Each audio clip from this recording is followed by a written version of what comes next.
Vamos hoje encerrar a nossa série Como Viver Cheio do Espírito Santo.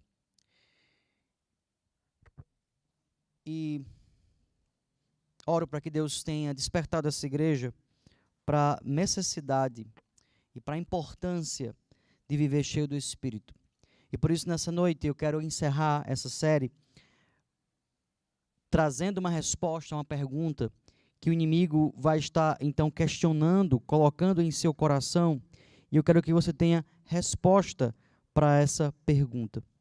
E a pergunta é: por que viver cheio do Espírito Santo? Por que viver cheio do Espírito Santo?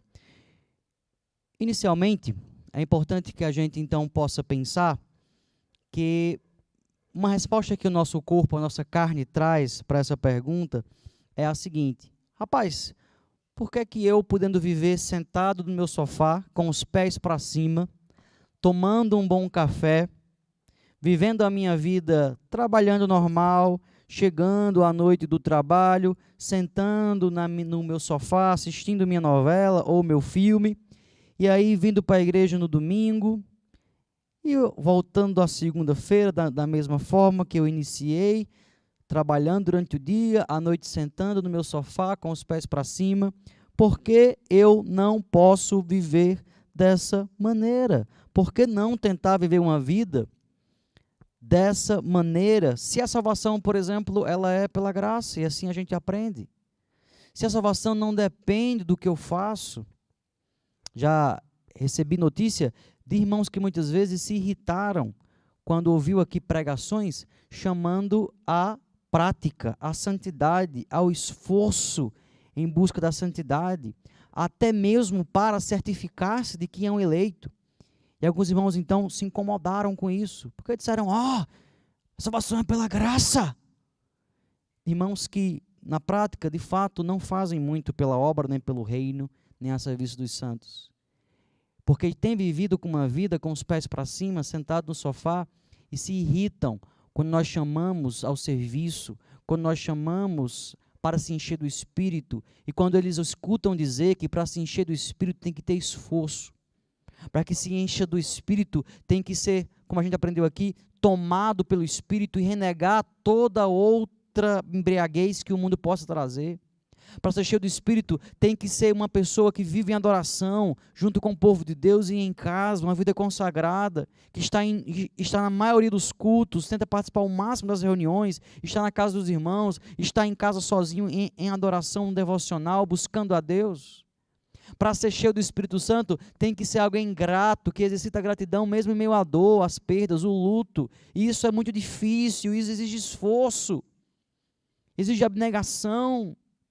Para ser cheio do Espírito tem que ser humilde e ouvir exortações, ouvir correções e não ficar com raiva e aceitar aquilo de forma humilde, de forma a deixar que alguém se meta em minha vida.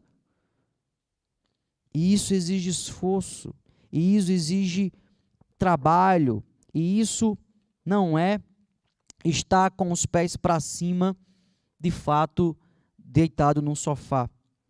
Mas como então?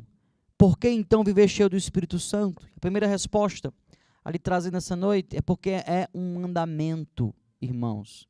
E nós não temos escolha. Deus não nos deu a escolha de viver cheio ou não cheio do Espírito Santo. Nós fomos chamados a viver cheio do Espírito, e isso é um mandamento, é a nossa primeira resposta para essa pergunta. Depois dessa resposta, veremos ainda mais duas, e eu quero então que você esteja comigo atento até o final. Vamos orar. Pai, abençoa-nos, ó Deus, que essa série não se encerre no vácuo, na inocuidade, na inoperância, na ineficácia, na desimportância. Que essa série não seja apenas mais uma série a se passar por esse púlpito, mas seja uma série a mudar as vidas, a mudar os corações, a mudar a mentalidade, a mente, o coração dessa igreja. que sejamos homens e mulheres mais cheios do Teu Espírito depois dessa série. Homens e mulheres que buscam mais intensamente se encher do Teu Espírito e viver, ó Deus, com Ele latente, ardente em nossas vidas. E em palavras, em ações, resplandeçamos esse Espírito em nós, seja dentro da igreja ou fora dela. Ó Senhor Deus, derrama do Teu Espírito, derrama a porção dobrada do Teu Espírito sobre nós. E dá-nos, ó Deus, coragem para exercitar as dietas espirituais. Para, ó Deus, esforçar-se sim, lutar contra si mesmo sim, abnegar-se sim, que não usemos de forma leviana a salvação gratuita, que muitas vezes quer servir de estímulo à insensatez, à pecaminosidade, à letargia, à preguiça, à inveja, à maldade, o desinteresse, a indiferença pela Tua obra. Ó Deus, que nós não usemos de forma leviana uma obra tão cara que foi a salvação pelo Senhor Jesus conquistada para nós, não para nos fazer pecadores, não para nos deixar a continuar nesse mundo fazendo aquilo que não Te agrada. Essa obra não foi feita para isso, e aqueles de nós que acharmos que poderemos continuar nessa vida sem encher-se do Espírito, sem buscar santidade, sem buscar crescer no Senhor, sem buscar cada vez mais servir aos santos e amar ao mundo, ai de nós que quisermos viver com esse pensamento, que estivermos vivendo com esse pensamento, porque segundo as Tuas Escrituras, sem a santidade ninguém verá o Senhor. Sem buscar santidade, sem vencer o pecado, sem buscar encher-se do Espírito, o Senhor promete em Tua palavra que não te veremos, que não chegaremos até o Senhor.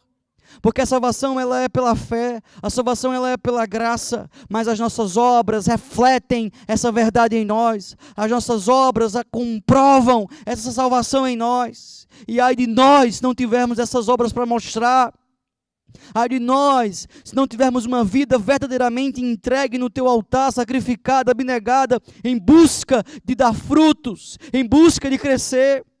Ai de nós, ó Deus, por querermos brincar, chafurdar, tirar uma onda com a salvação pela graça, vivendo uma vida de pecado, vivendo uma vida indiferente à Tua obra, ao Teu serviço, ao Teu reino, ao crescimento, ao enchimento do Espírito em nós.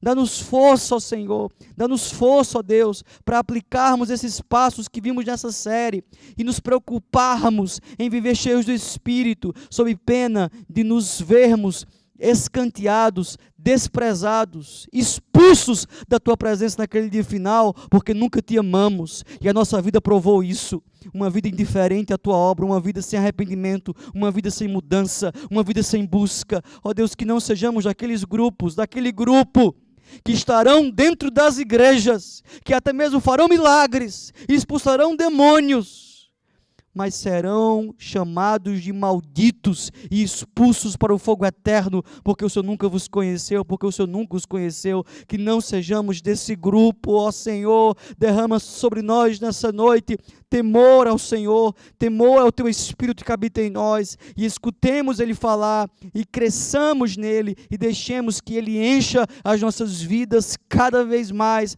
ao ponto de transbordar de nós os dons do Espírito, o fruto do Espírito, em nome de Jesus. Amém e amém. Por que tenho que viver cheio do Espírito Santo? Porque tenho que obedecer os passos que o Senhor nos traz em Efésios 5, versículo 18 a 21, porque é um mandamento. Vocês já conheceram então em Moisés, lá na lei mosaica, os mandamentos famosos: não matarás, não furtarás, não darás falso testemunho, não cobiçarás, e vocês conhecem. E a gente muitas vezes pensa que só há este mandamento ou estes mandamentos, quando na verdade existem outros mandamentos não tão objetivos ou curtinhos como esses, que são fáceis de decorar, que são tão importantes ou muitas vezes mais importantes em nosso tempo, na nova aliança, do que outros. E esse chamado para viver cheio do Espírito é um mandamento.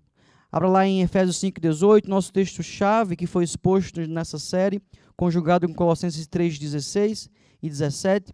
Então, Efésios vai nos chamar, no versículo 18 do capítulo 5, Efésios 5 e versículo 18, vai nos trazer uma ordem que diz: e não vos embriagueis com vinho, no qual há dissolução, mas enchei-vos do Espírito.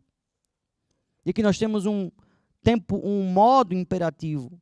Nós temos um modo imperativo que nos traz um chamado, um mandamento do Senhor Jesus pelo Espírito Santo, pelos seus apóstolos, para as nossas vidas. Assim como Moisés mandou não furtar, não adulterar, não dizer falso testemunho, o apóstolo Paulo, tão autoridade como Moisés, pelo Espírito de Deus, traz um mandamento de vivermos cheios do Espírito Santo. Reverendo Augusto Nicodemos, muito conhecido no Brasil como uma grande autoridade nas Escrituras, no estudo da palavra, vai dizer que é tão pecaminoso não estar cheio do Espírito Santo quanto viver em adultério. É tão pecaminoso não viver cheio do Espírito Santo quanto viver em adultério. Se você não busca crescer no Espírito Santo, se você não busca crescer na fé, você vai estar em pecado como se estivesse em adultério. Se você não buscar crescer no Evangelho, vai estar como os judeus às margens dos rios da Babilônia, como diz o Salmo 137, chorando, assentado, lembrando de Sião, sofrendo o cativeiro, sofrendo o castigo, sofrendo a dor. O povo de Deus desprezou os seus mandamentos, desprezou a lei mosaica, desprezou os mandamentos da antiga aliança, e a consequência foi o cativeiro, foi a dor, foi o choro, foi a angústia. Da mesma forma, nós, irmãos, sofreremos angústia, dor e castigo, se nós, como filhos desobedientes, não ouvirmos os mandamentos da nova aliança. E a nova aliança instaurada por Cristo e desenvolvida pelos seus apóstolos nos ordena a viver uma vida cheia do Espírito Santo. E quando nós não acatamos esse chamado e desprezamos as dietas espirituais, desprezamos aqueles passos que nós vimos nessa série para se encher do Espírito, nós acabamos então vivendo uma vida de desobediência, e a consequência poderá ser a tristeza, a dor, o lamento, como os judeus no cativeiro babilônico, como os judeus castigados no cativeiro babilônico, empobrecidos, destruídos, machucados pela sua vida de desobediência. Não, irmãos, que não sejamos como estes que vivem em desobediência a Deus e sofrem a sua mão endurecida, o seu castigo tenebroso, o seu cativeiro, a sua dor. Que sejamos daquele grupo dos obedientes, como foi Josué e Caleb, que naquela saída do Egito, indo para a terra prometida, foram os únicos 2 homens da primeira geração, com suas famílias, que entraram na terra prometida. Porque toda aquela outra geração de povo de Deus, entre aspas, ficou pelo deserto. Por quê? Como diz o autor de Hebreus, porque foram incrédulos. Porque não creram no Senhor, não obedeceram a sua palavra, não temeram o seu nome, desprezaram Moisés, desprezaram Arão, Miriam, a liderança, e viveram uma vida de pecado, de incredulidade, provando a Deus, tentando a Deus, desconfiando de Deus, olhando para o Egito, sentindo saudade do mundo, do pecado, dos reinos humanos que estavam antes submetidos, e preferindo o reino humano, preferindo Faraó do que Deus, porque eram corações incrédulos, endurecidos, mesmo que no meio do povo de Deus. Irmãos, podemos ser crentes no meio da igreja, podemos estar no meio do povo de Deus, assim como os judeus, assim como aqueles que estavam no meio do povo de Deus, dentro da nação judaica, lá no deserto, e mesmo assim ficar pelo caminho, e mesmo assim não entrar na terra prometida, mesmo assim não entrar nas regiões celestiais, não habitar com Cristo. Porque não importa apenas estar no meio do povo de Deus, eu tenho que ser fiel, eu tenho que crer no Senhor e amá-lo. É isso mais importante. E assim estar no meio do povo de Deus, não estar no meio do povo de Deus e viver uma vida de incredulidade, porque isso é possível. Uma vida sem amor ao meu irmão, sem serviço prestado aos santos, sem amor às almas perdidas. Isso reflete um coração incrédulo, egoísta, voltado para si, e a consequência, no caso de Israel, foi toda a geração morta antes da chegada à Terra Prometida, e apenas Josué e Caleb e suas famílias ali entraram, porque foram encontrados fiéis. Que não sejamos assim. Irmãos, temos que viver cheio do Espírito Santo. Você tem que obedecer aos chamados feitos nesse texto de Efésios 5, a partir do verso 18. Você tem que praticar esses passos que nós trabalhamos nessa série. Por quê? Para quê? Por que me esforçar fazendo isso? Para que você viva cheio do Espírito. Mas por que eu tenho que viver cheio do Espírito? Porque é um mandamento do Senhor a sua vida. Em segundo lugar, nessa noite, devemos também viver cheio do Espírito Santo, porque o passado não sustenta o presente. O passado não sustenta o presente. Muitas pessoas entendem, lembram de um ditado que diz o seguinte: quem vive de passado é o quê? Museu. E muitas vezes, irmão, a gente se converte um dia na igreja, levanta uma mão, confessa Jesus como um missionário, como um evangelista, como um pastor que viveu na igreja há 1 ano, 5 anos, 10 anos, 30 anos atrás. E a gente faz uma conversão naquele dia e aí pronto. E aí veste uma roupa de crente, vem no domingo, a igreja senta num banco, depois volta para casa e acha que isso é cristianismo. Irmãos, passado não sustenta o presente. A maior prova de que você um dia realmente se converteu, a maior prova de que um dia você realmente se converteu é a sua conversão de hoje. Você sabia que, em certo sentido, nós como cristãos somos chamados à conversão diária? Existe uma conversão única que nos salva, mas existe uma conversão diária que nos confirma a salvação daquele primeiro dia. Existe um examinar a si mesmo, como diz o apóstolo Paulo a Timóteo: examine a si mesmo, observe o seu coração, observe a sua vida, olha se tem ídolos que precisam ser destruídos, olha se tem outra coisa que está tomando a tua vida que não o Espírito Santo, outra coisa que está tomando o teu tempo, os teus pensamentos, que não o Espírito, outra coisa que está te embriagando, que não o Espírito Santo de Deus. Observa e quebra os ídolos do teu coração, consagra novamente a tua vida, faz uma, entre aspas, nova conversão. Para de querer viver daquela salvação que você tomou há 1 ano, 5 anos, 10 anos atrás, e achar que só isso basta. Não. Irmãos, nós temos que confirmar a nossa salvação. Nós temos que estar vivendo uma vida em confirmação àquela salvação que nós cremos ter recebido naquele dia, lá no passado. E eu confirmo essa salvação buscando me encher do Espírito. Eu confirmo essa salvação buscando viver em santidade. Eu confirmo essa salvação me consagrando cada vez mais.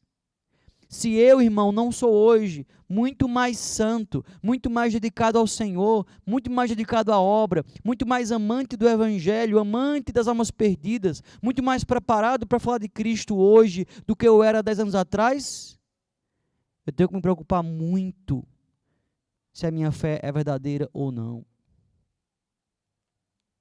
Irmãos, isso é muito sério.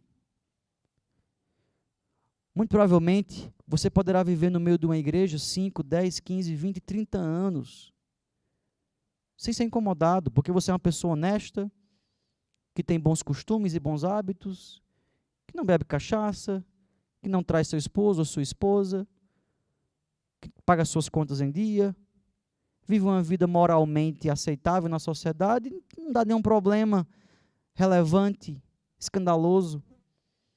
E aí você passa a vida, 1 ano, 5 anos, 10 anos, 20 anos na igreja. Mas é isso. Você vive apenas uma vida moralmente aceita.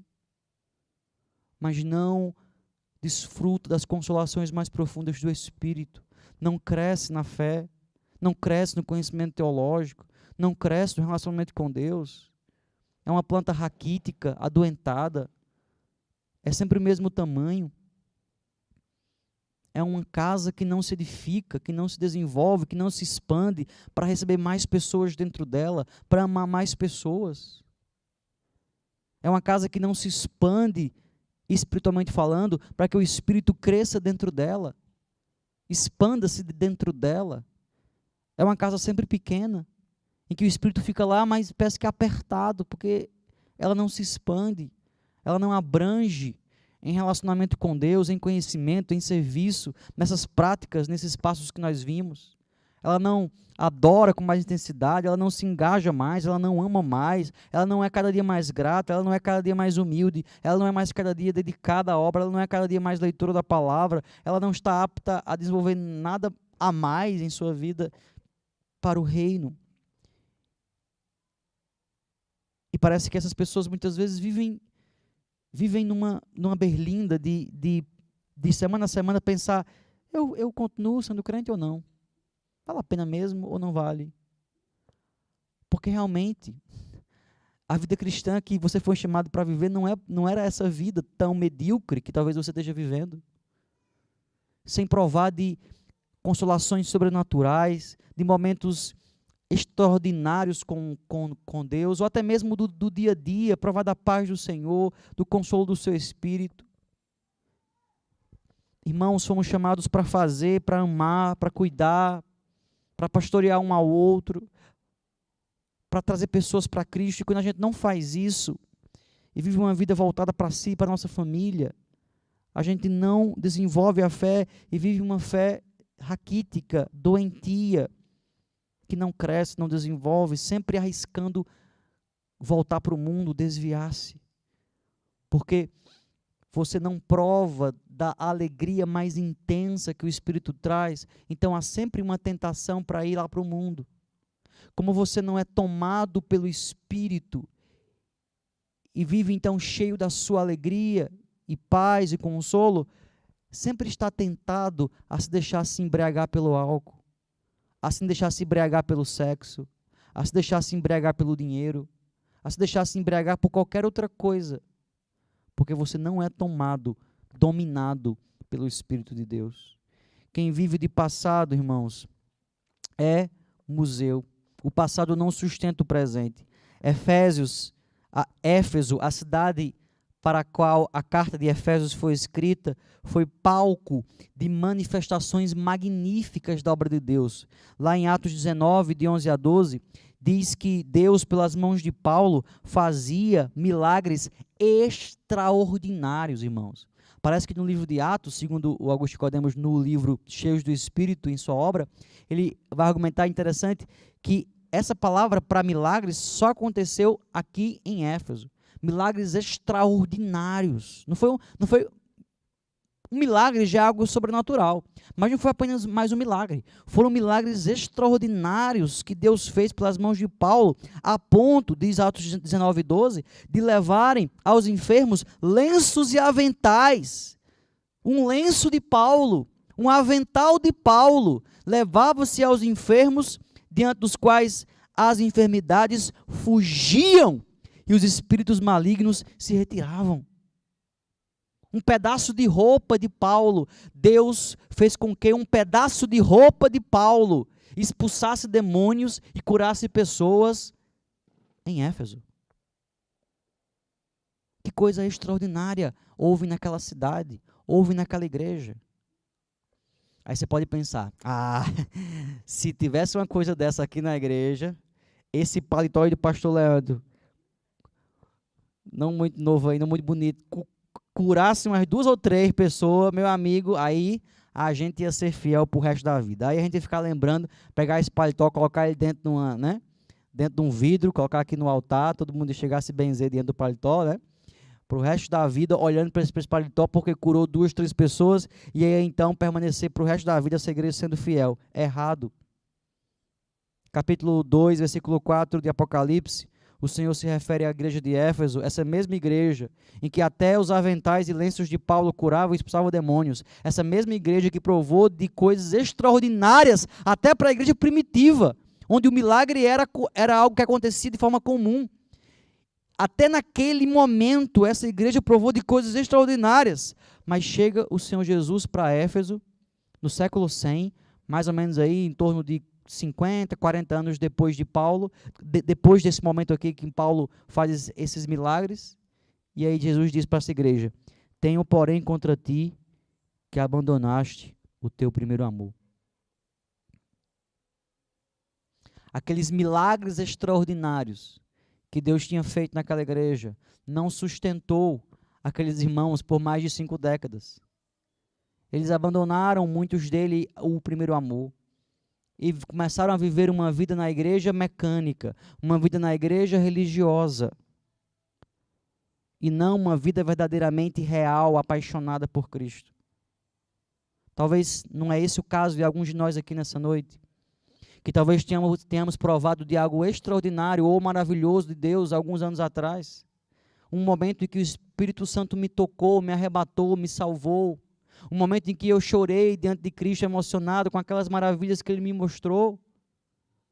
Mas aí passou-se os anos, e como a igreja de Éfeso, eu não busquei me encher do Espírito, eu não busquei me estar enchendo do Espírito diariamente, eu me deitei naquele sofá e esperei a vida passar, sem me esforçar para me encher do Espírito, sem lutar por viver uma vida abnegada. Eu usei como desculpa o fato da salvação ser pela fé e pela graça, e aí não busquei me encher do Espírito, não busquei servir mais, não busquei amar mais, não busquei estar engajado na obra para crescer cada vez mais diante de Cristo. E a consequência foi o quê? Abandonei o meu primeiro amor. Quero desafiar você nessa noite aqui a se arrepender disso, a voltar às primeiras obras, como diz Jesus no versículo 5 de Apocalipse 2, à igreja de Éfeso. Lembra-te, pois, de onde caíste. Quando foi que vocês começaram a perder o primeiro amor? Lembra? Quando foi que você deixou de amar o serviço, de amar os santos, de amar as almas perdidas e de viver uma vida habituada ao comum, o cotidiano, o ordinário, sem me buscar mais, sem buscar mais de mim, da minha presença? Lembra de quando foi esse dia? Pois agora lembra nesse momento. Jesus se dirige àquela igreja e diz: lembra-te, pois, de onde caíste, quando foi, e arrepende-te e volta à prática das primeiras obras. Se não, venho a ti e moverei do seu lugar o teu candeeiro, caso não te arrependas. Irmãos, não brinquemos com a vida cristã. Jesus não trata a vida cristã dos seus servos como uma brincadeira, que só basta levantar uma mão um dia e tá bom já. Não precisa mais fazer nada, não precisa mais realizar nada para Cristo, para Deus, não precisa mais viver nenhuma vida de abnegação e de sacrifício, é apenas levantar uma mão, fazer aquela oração balbuciada de que eu creio em Jesus e acabou-se. Não, irmãos. Jesus chega para a igreja de Éfeso e diz: eu tenho contra vocês, que apesar de terem me confessado lá no passado, vocês abandonaram o primeiro amor. Vocês não me amam mais como naqueles dias iniciais. Vocês não mais me buscam com intensidade como naqueles dias iniciais. Você sabia que Jesus se importa somente porque você não o busca com intensidade? Já pensou nisso?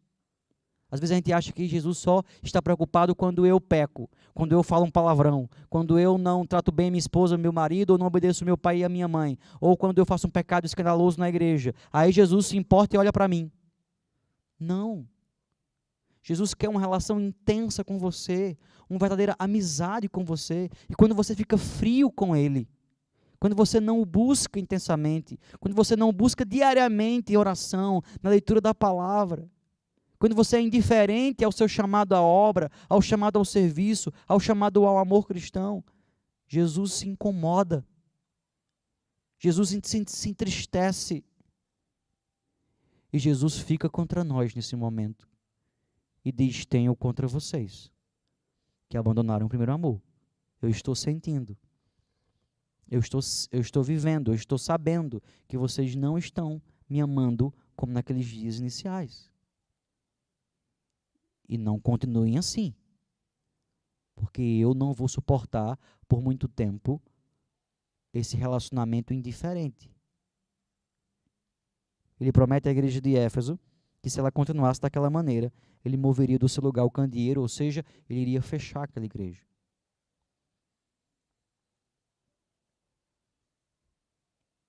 Jesus não quer uma igreja ou um discípulo que não o ame intensamente. Podemos passar por momentos de frieza, por momentos de distanciamento. Isso é real e é possível como filho de Deus. Vários na história passaram por isso. Mas não uma vida inteira de indiferença. Não anos e anos de indiferença. Talvez hoje seja o último dia em que Jesus te dá mais uma oportunidade para arrependimento, para voltar. Talvez ele já esteja esperando há meses ou há ano que você volte. E vocês têm insistido em viver uma vida fria e indiferente. Mas ouve esse clamor, meu irmão, nessa noite. Não brinca com Cristo. Não sabota a sua obra maravilhosa, que foi feita para te fazer santo, dedicado, cheio do Espírito, e não para você se encostar e usar como desculpa a salvação pela fé para ver uma vida de impiedade e indiferença. Se arrepende e volta às primeiras obras, porque o passado não sustenta o presente. Por que devemos viver cheio do Espírito Santo? Em primeiro lugar, porque é um mandamento do Senhor. Em segundo lugar, porque passado não sustenta o presente. Quem vive de passado é museu. O grande, famoso pastor John Piper, em sua obra das melhores, Graça Futura, vai argumentar muito forte nessa ideia de que o passado é importante, lembrar das obras que Deus fez no passado e desenvolver um coração grato é importante, mas mais importante do que olhar para o passado é viver uma vida com expectativas futuras, com anseios futuros, com esperanças futuras, buscando o Deus do futuro, o Deus que pode me dar mais, me suprir mais, me encher mais dele mesmo. E assim também devemos viver, olhando para frente, entendendo que Deus, que nos deu muito no passado, é aquele que sempre vai poder nos dar muito mais no futuro, na sua infinitude e grandeza. Em último lugar, eu devo viver cheio do Espírito, porque sua vida depende disso. E aí na imagem, nós temos as ruínas da cidade de Éfeso. Essa cidade ela não existe mais. Apenas em ruínas, que você pode conhecer e visitar turistando. E assim como a cidade, a igreja também não mais existe. Provavelmente, elas não ouviram a ameaça de Jesus. Provavelmente, elas não ouviram o chamado de Jesus ao arrependimento. E continuou fria ou indiferente. Isso pacifica os pregadores ao saber que não é apenas nós, humanos e pequenos e limitados, que somos desprezados em nossos chamados, em nossos convites. O próprio Jesus foi na sua vida terrena e até mesmo na sua vida já entronizada, quando ele falou as cartas do Apocalipse, às igrejas, ele já estava entronizado no céu depois da sua assunção. E mesmo assim, pela visão de João, chamando a igreja de arrependimento, em sua glória, a igreja o desprezou. E assim também ela o faz com os pregadores, com os irmãos que chamam o outro ao arrependimento. E as pessoas escutam essa palavra e, tá bom, vou assistir em casa, sentar e assistir fantástico. E é isso domingo. E assim o domingo se encerra. Irmãos, escute o chamado do Senhor nessa noite para a sua vida. Você foi chamado para viver cheio do Espírito Santo. Assim como Éfeso hoje se tornou... Pode voltar, Débora. Assim como Éfeso hoje se tornou ruínas, também poderá ser as nossas vidas, se nós não nos arrependermos. Também poderá ser a nossa igreja um dia, se nós formos uma igreja que não se arrepende e não volta ao primeiro amor e vive uma vida de indiferença diante de Deus.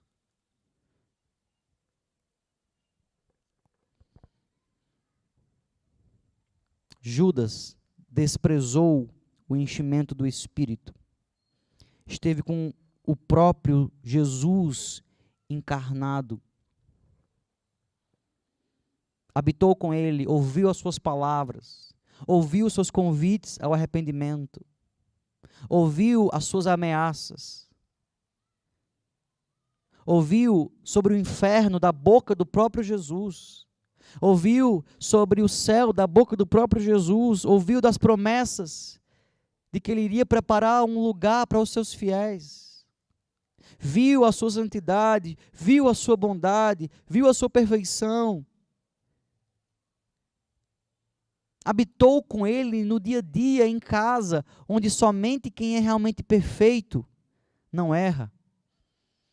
Em casa é o nosso lugar onde mais facilmente a gente erra, onde a gente baixa a guarda. Mas Jesus, até mesmo em casa, diz aqueles que habitaram com ele, dolo algum se encontrou em sua boca. Jamais uma palavra fora de lugar. Jamais uma palavra fora de ordem. Como diz Tiago, quem controla a língua é perfeito.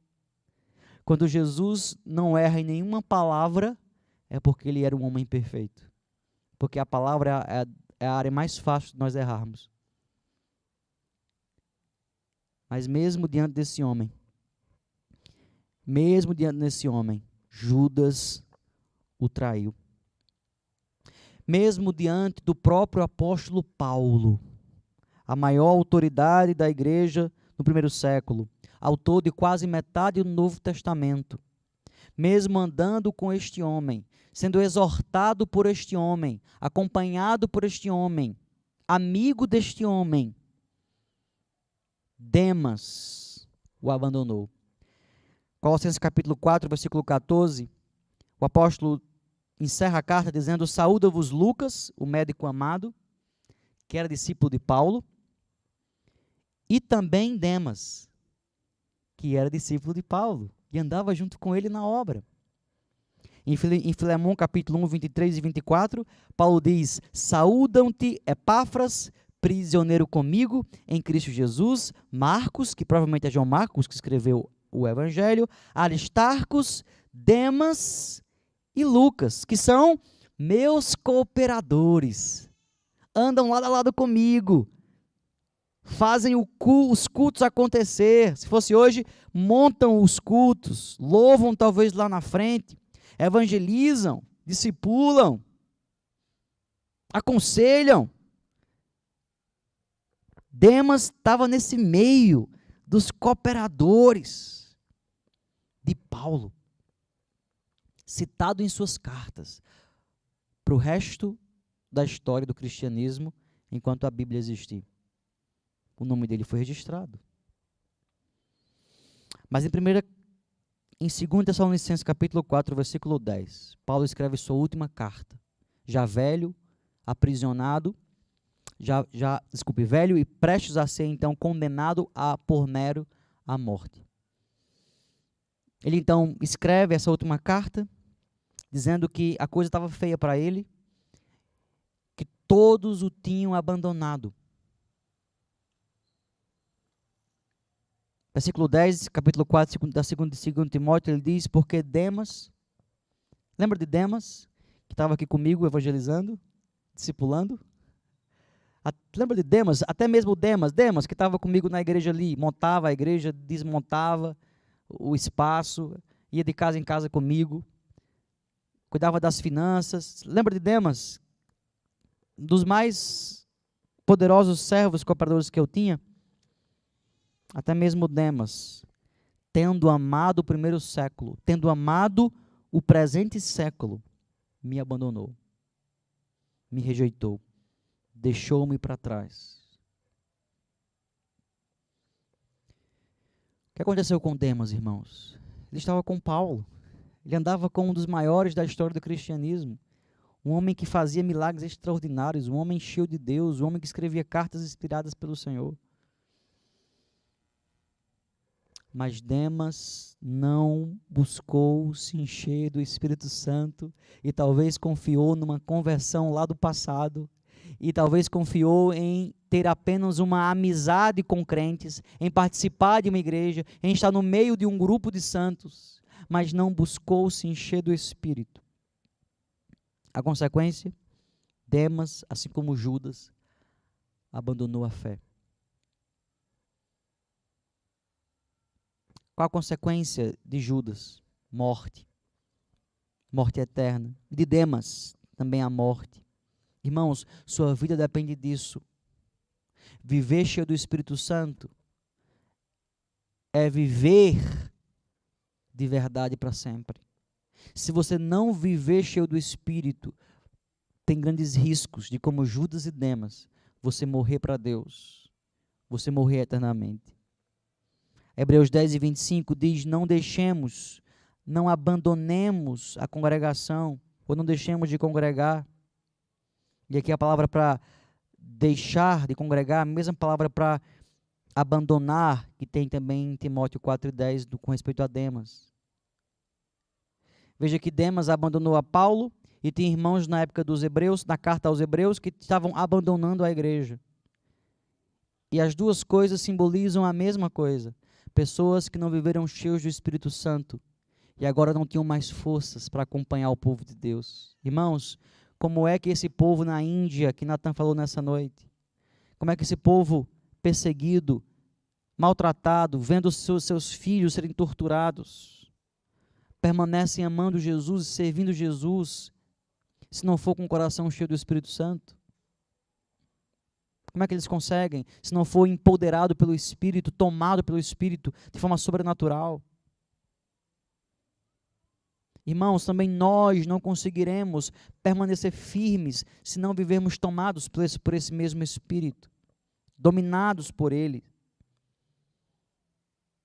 Você que está aqui nessa noite, você que nos escuta em casa, já pensou em desistir?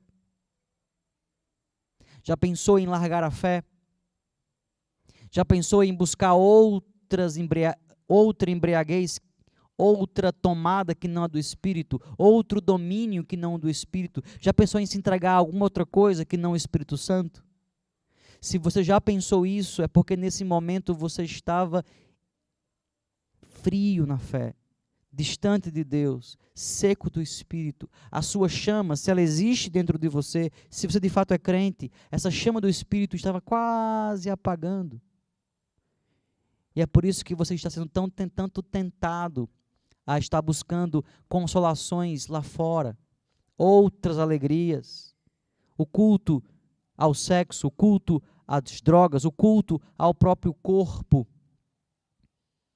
Hoje é cada vez mais comum, né? As academias aumentam nas cidades. Hoje nós temos igrejas, graças a Deus, mas também bares e academias em cada esquina. Temos um culto a Deus, temos um culto ao álcool, à embriaguez e um culto ao corpo, sendo feito diariamente. Muitas pessoas vão às igrejas várias vezes na semana. Cristãos católicos, por exemplo, vão às missas todos os dias, na primeira ou no final da tarde, e outros vão à missa do corpo, ao culto do corpo diariamente, adorando o próprio corpo. Não estou aqui falando que você não possa fazer exercício, nem malhar, estou aqui dizendo que a tua ênfase deve ser cuidar do corpo espiritual de Cristo, em que Ele é o cabeça e você é membro. Não adianta ter um corpo bonito quando o teu coração está raquítico, magrelo, empobrecido e longe de Deus. Diz Paulo que o exercício físico para pouco aproveita. Os esportes são importantes, mas para pouco aproveita. O que dá mais proveito é os exercícios espirituais, que nos levam a se encher do Espírito e assim sermos fortes, inédios e viver também uma vida saudável, porque uma vida cheia do Espírito me dá uma vida saudável fisicamente, me dá controle sobre os meus apetites, me dá resistência às comidas, resistência àquilo que é ruim, àquilo que não é saudável, me dá disciplina para fazer certos exercícios físicos, organização na vida, me dá foco, tudo isso uma vida cheia do Espírito me dá, mas não é o principal, obviamente, é uma consequência. O principal que uma vida cheia do Espírito me dá é a certeza de habitar com Cristo e de andar com Ele nessa vida, tendo assim a certeza de habitar com Ele na eternidade. Você já pensou em desistir? Já pensou em ser um próximo Demas? no meio da igreja, abandonando os seus irmãos? Já pensou em algum momento em ser um próximo Judas, traindo Jesus, traindo a sua igreja, que é o corpo espiritual de Jesus? Irmãos, não faça isso, não haja como Judas. Não se apresente como um amante de Jesus, o beijando, quando na verdade você está no meio do seu povo apenas com interesses outros e não de fato por amar a Jesus de todo o seu coração. Porque nós temos que viver cheio do Espírito Santo? Por que me preocupar em viver cheio do Espírito? Por que tanto esforço para se encher do Espírito, se eu poderia estar em casa, sentado no meu sofá, com meus pés para cima, depois de um duro dia de trabalho, tomando o meu bom café, sem me importar tanto? Ora, a salvação é pela graça, já fui salvo um dia. Para que me importar em crescer na fé, me importar em conhecer mais de Deus através da teologia, me importar em servir mais os santos, ou ganhar mais pessoas para Jesus, ou praticar cada um daqueles passos que eu aprendi nessa série? Enchendo-se cada vez mais do Espírito, sendo bíblico, vivendo em adoração, gratidão, sendo cristão lá fora, sendo humilde. Para que me esforçar tanto, se afinal eu sou salvo pela graça? Você deve se esforçar, irmão, para ser cheio do Espírito, porque, em primeiro lugar, é um mandamento do Senhor. E se você desobedece, estará em pecado e em rebeldia contra Ele. Em segundo lugar, porque o passado não sustenta o presente. E uma conversão passada que não se reflete numa conversão presente não te sustentará até aquele dia final. Em terceiro e último lugar, porque sua vida depende disso. Quando a igreja de Éfeso não buscou se encher do Espírito, voltando ao primeiro amor, ela virou ruínas. Quando Demas não buscou se encher do Espírito, apenas confiando na amizade que tinha com os apóstolos e as autoridades cristãs do primeiro século, ele abandonou a fé. Quando Judas, vivendo ao lado do próprio Cristo encarnado, desprezou o arrependimento e o amor sincero por Jesus, e viveu no meio do seu povo, no meio dos seus discípulos, com outros interesses, que não era o amor real e verdadeiro por Jesus, ele abandonou a fé e morreu, não só física, mas eternamente, e vive para sempre longe de Jesus, longe de Deus. É por isso que eu devo viver cheio do Espírito, porque é um mandamento, porque o passado não sustenta o presente e porque a minha vida depende disso. Que você lembre dessas verdades quando vier o desestímulo com respeito à fé, quando vier o desânimo com respeito a ler a Bíblia, a orar, a ir à igreja, a servir em alguma área na igreja, a pregar o evangelho, evangelizar. Ah, não, eu já fui salvo pela graça. Ah, não, eu já fui um eleito, não preciso disso. E a tua carne te quiser levar a colocar os pés para cima, sentar num sofá e não se esforçar por viver uma vida de santidade, quando a tua carne te tentar a fazer isso, lembra dessas verdades. É um mandamento eu buscar a Deus e vestir do Espírito. O meu passado não vai me sustentar até o dia final se eu não buscá-lo intensamente. A minha própria vida espiritual e eterna depende de eu me manter firme até o fim. Irmãos, não se enganem. A Bíblia diz que a salvação é pela graça, mas também a Bíblia diz que os salvos perseverarão até o fim. Quem não perseverar até o fim não será salvo, diz as Escrituras. Quem não estiver firme em fé e cheio do Espírito até aquele dia final, até o dia da morte, não herdará a salvação. Você precisa ter as duas coisas. Ter uma fé na salvação em Cristo pela graça e também ter uma vida diária de conversão, entrega e santidade. Como diria Bonhoeffer, a graça é gratuita, mas não é barata. A graça, ela vem de graça de Cristo e nos enche, nos salva, mas ela não é barata.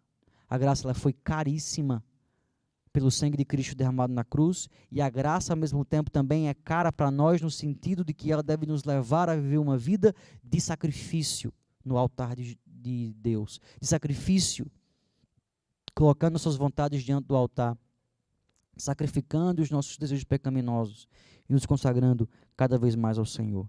Que você viva uma vida cheio do Espírito Santo e que essa igreja reflita este Espírito em tudo que ela faça, tudo que ela fale, tudo que ela realize nessa cidade e até onde o Senhor nos levar. Amém?